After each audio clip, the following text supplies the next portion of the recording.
Hello everyone, this is Anish Verma, and you are listening to the Empower Your Mind for Success podcast, a podcast for anyone who wants to build an entrepreneurial mindset. Have you ever wondered or thought that you would like to have a lifestyle of someone else, a life that someone else lived because now they are the rich, the famous, the healthy? Maybe a film actor, maybe a sports personality, maybe a book author, maybe a businessman, businesswoman. I sure have had thought that, right? While growing up, I always wondered what would my life be if I became a film actor or if I became a famous sports personality. I've always wondered that and always, dreamt about it and felt good about it, how my life would be, start visualizing it. I'm sure we all have done this, you know what I'm talking about, right? Over the last few years, I've been taught and I've concluded that, instead of asking for someone else's life, or not asking, I should say, instead of expecting someone else's lifestyle, we should ask for that thought process and ask for having a thought process like them, because that thought process has allowed them to become successful, to achieve the fame that they have achieved, and they have worked very, very hard for it, right? It's not luck. It is a lot of hard work, lot of daily discipline, and great habits and sacrifices that they have made to achieve that life. So if we can get that thought process, wouldn't it be nice? So that we can grow and achieve what we want to. The other thing I want you to think about is, what if there was a software system or some kind of an upgrade that we could plug into you, and you would then become a better version of yourself, and you would be able to achieve all the dreams and goals that you have, right? Bar none. Whatever you put your mind to, you will be able to achieve it. What if there was a software upgrade or some kind of an upgrade available that we could plug into your mind and you would be able to do that? Would you pay for that? How much would you pay for that kind of an upgrade system, right? If you are making $100,000 today, and if after that upgrade you would make $1 million or $10 million, would you buy that upgrade? And how much would you pay for that upgrade? Think about it, right? The good news is that upgrade is possible today, and the better news is that you don't have to pay for it. At least not in dollars. You have to pay for it in kind, in several other ways. But that upgrade is basically upgrading your software system, upgrading your subconscious mind. See, we all talk about the brain and the mind, and sometimes we use the words interchangeably. But the brain and the mind are not the same. Actually, no one has seen what a mind looks like, right? We all know what a brain looks like.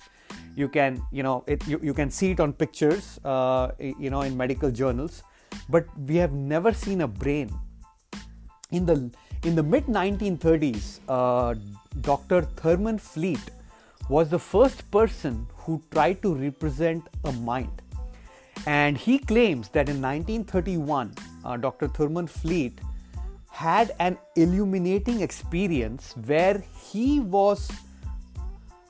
claims that he saw very bright white light, and during that illumination he was taught 7 laws of nature that he then converted into the concept therapy.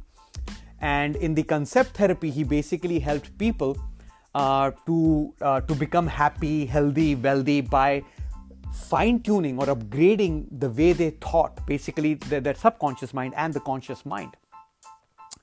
And when he was having this illumination, he wrote down pages of notes of what he was being taught when he witnessed this bright light. And when they analyzed the language, it was Sanskrit. And then they converted the Sanskrit language into English, and that is how he created the concept therapy. A very fascinating story. But it is all true, fast forward, about 50 years now, 60, 70 years now, there is biological proof that shows that you can upgrade your subconscious mind. You can rewire your subconscious mind. Neuroplasticity, the concept that Dr. Shad Helmstetter spoke about, is basically rewiring your brain or your mind, rewiring the neurons in your brain that allow you to reprogram your subconscious mind.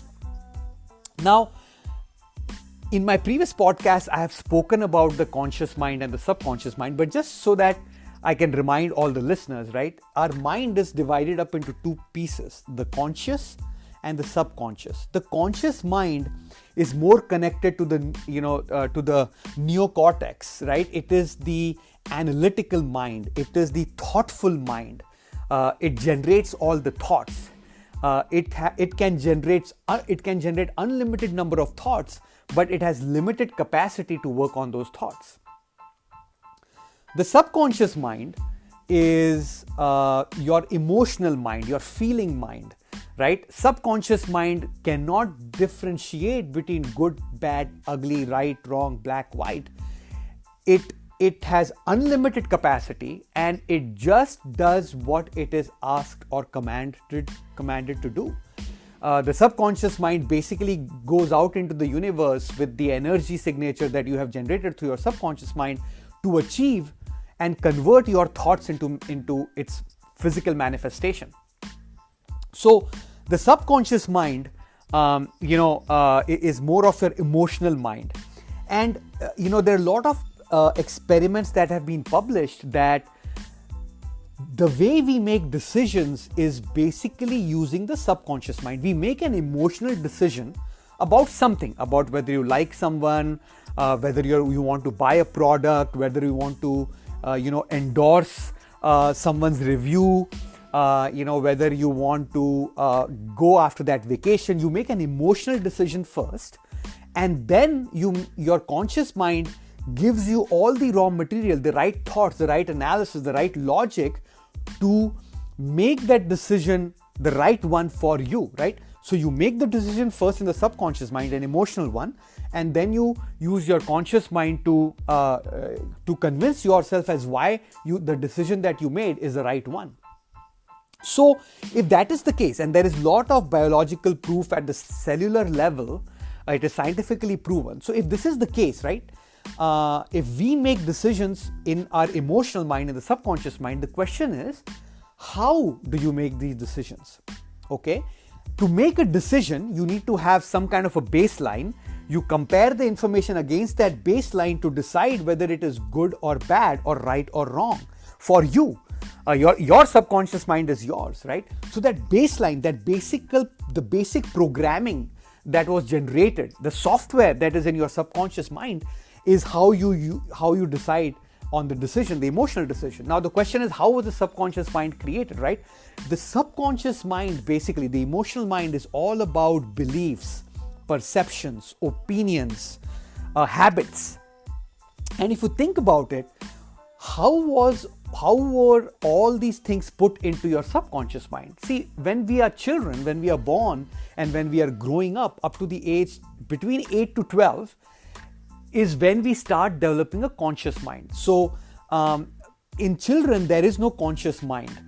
So when children are hearing something, we are entering any and all kinds of information into their brain, into their mind through a keyboard, right? Anything we type, anything we say, anything they see, anything they hear is entered into their subconscious mind. Now, they don't have a conscious mind to filter it through for them to figure out what is right, wrong, what is logical, what is not. Whatever they hear is entered unfiltered into the subconscious mind. Now, mind you, there is no backspace or delete button in the subconscious mind's keyboard. So everything and anything that you enter in there goes in there, right? But after some time, kids start building the conscious mind. That's when they realize, oh, tooth fairies are not real, Santa Claus is not real, it is make-believe. They start forming these opinions. God is real, God is not real. Whatever the decisions that they make, they start thinking, they start analyzing for themselves. And that is when they now believe they have a control on their subconscious mind. But by the time they build a conscious mind, the subconscious mind is already pre-programmed for them by their parents, their siblings, their teachers, their uncles and aunts, basically their environment that they grew up in. So just imagine if you grew up in an environment, and in general, most of the people on an average grow up in an environment where we hear no 148,000 times in our lifetime. Okay, so when you hear no so many times, chances are that you believe that you cannot do certain thing. Okay, so now imagine that you have grown up in an environment where your brothers and sisters, the elder ones, have kind of always told you are dumb, you're stupid, you can't think right, you're silly. You hear the same thing in the classrooms, from your friends, from your parents, and you start believing it. Why? Because the subconscious mind gets rewired, and the more you hear about it, right? Think about your subconscious mind has multiple pathways, multiple roads, okay? And the more you hear about it, that road, that pathway gets more and more converted into concrete, right? It becomes more and more real. So whatever your subconscious mind tells you, whatever you hear multiple times, you believe. So you believe you're stupid, you're dumb, or you believe you're very smart, you're very good looking, you're very capable. Whatever is programmed into your subconscious mind, you believe. Now, if that subconscious mind's program is positive, negative, indifferent, that is the program you're going to use to make a decision based on the information that you're trying to receive from someone who's trying to sell you something, right? Now, if now you know based on this information, if you can step back and think about yourself, think about how you make decisions, and if you come to a conclusion that in certain areas your programming is not right, would you like to upgrade that programming? How much would you want to pay so that now with the updated programming, you can receive a bit of piece of information and make better decisions?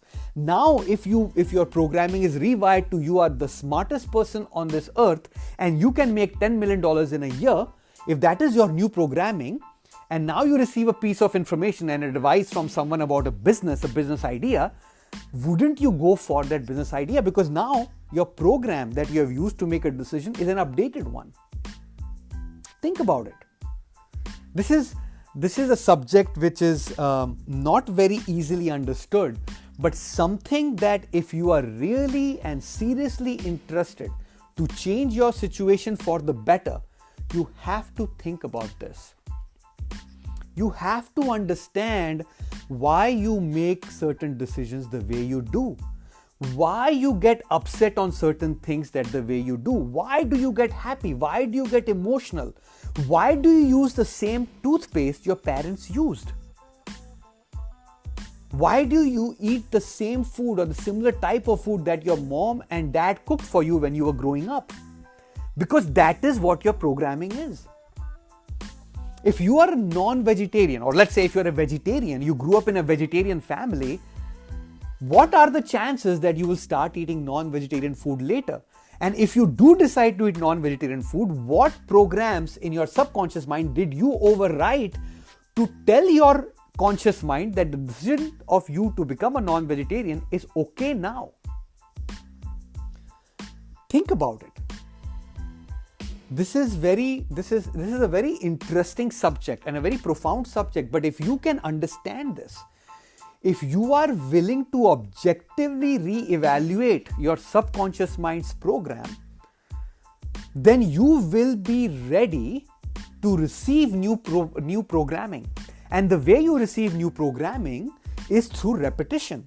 Unfortunately, there is no other way to reprogram your subconscious mind. The only way if you think about the pathways example, right? Let's say someone tells you, you are a very smart guy, but in your subconscious mind, when you're growing up, everybody told you are dumb, right? So someone is telling you, hey, you're a smart guy, but your subconscious programming that you use to make decision says that no, you are dumb.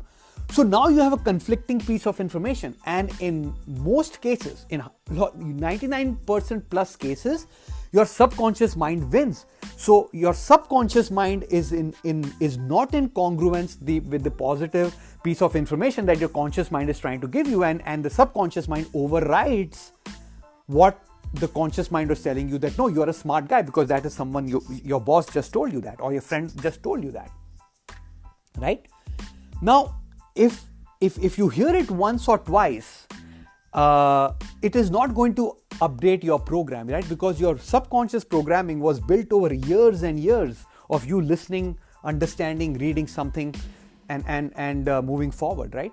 So for you, someone telling you that you are smart is basically walking on a pathway once, right? So when you're walking on a lawn, you won't be able to make a pathway, but if you walk across the lawn on that same line for 5, 10, 15, 20, 30, 40 days, you will start seeing a pathway.